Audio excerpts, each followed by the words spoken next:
ole hle tu te zing chi bai le vek ula thang kam ke en le do na ai lui ka thleng le to a in poni se ka channel hi min subscribe pa ka video te like min pek saka comment te min pek sak ve sam turin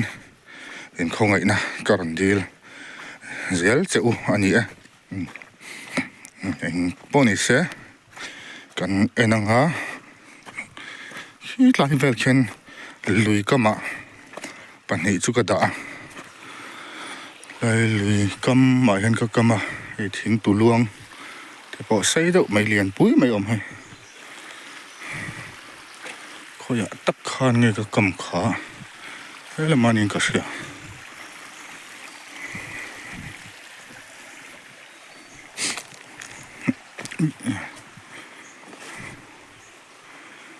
eta pakhat chu ka kam phot maya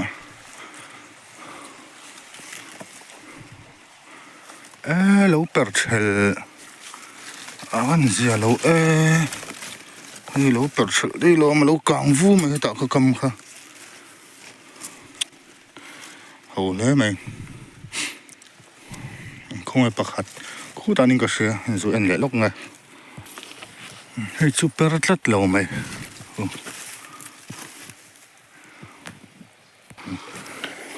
tikhan pani chu ke na pakhata per thela pakhata per lawa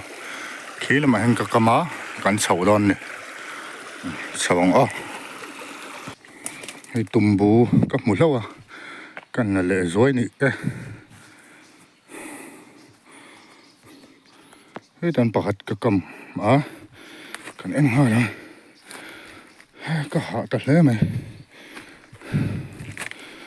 per lo tlat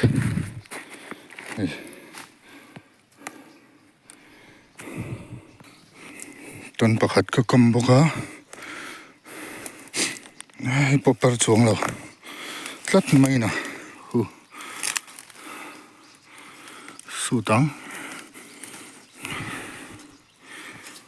hi per thai mi lo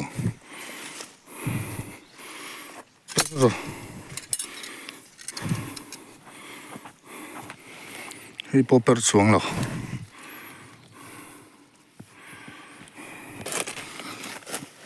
tan pakhat ka kam boka hei chu lo ok ve tlat mai na hei abot tet mel ve ma se khai a te ve in khep ve ka lom hei te la mai chai te ni phek ve ka lom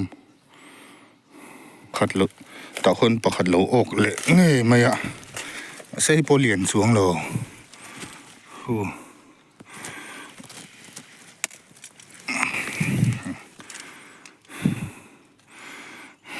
azia thowe yamha sa aina lian deuh khan amingin pani chu ko ok ta phot maya kan en zelang ole thil tu te in zawai in zing che bai le vek ula thang kam ken le do na tu na ka kalme ka nimin ka thang kam video lak kha upload nga ka tuma net at chelu tu ka upload lai thei lawa yakina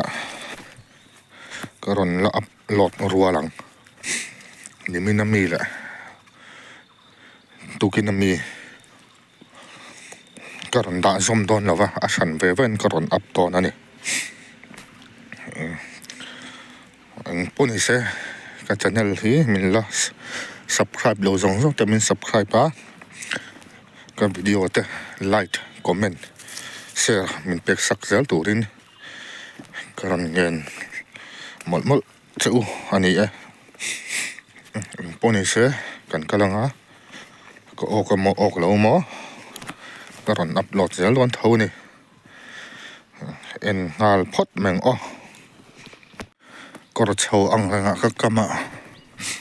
en tak kang ba akong om lawa akong lawa ka kama cho ka cha thunga ốc anh em ốc lâu anh em soi thấy lộ là anh bố này sẽ mấy gì là giúp phát thằng dấu diệt là hay dấu hay cái này tỏ đây nó tôi đóng cái này tỏ tè mấy xí lâu lại buổi thác đón khóc mày giúp phát mấy tè bố này sẽ khi tao mi khi chú lâu ốc kinh cả xìa ốc nghe mày là lâu mày nè liền em lâu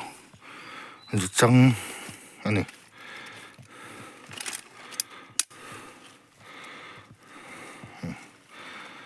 nhìn đó là về lại lâu mày rồi xây một cái tên này lâu rồi trăng này đòn thì cần em sầu dễ lắm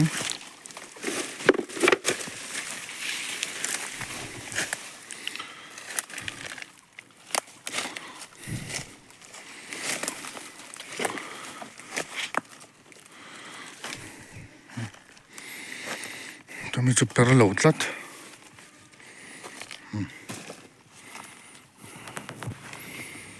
này bộ tờ lâu này bộ lâu về lệ lắm mấy vật liền lâu lắm thì về một lệ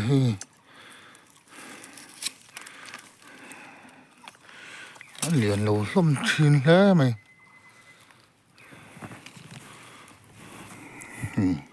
liền lâu chín thế mày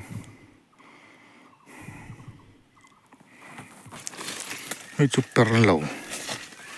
lắm mấy sụt lẻng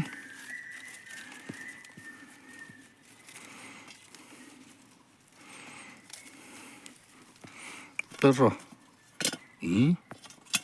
perro về cần ăn sầu dễ lắm á ăn tụ độ vắt tổ lâu khi bộ perro chuồng lâu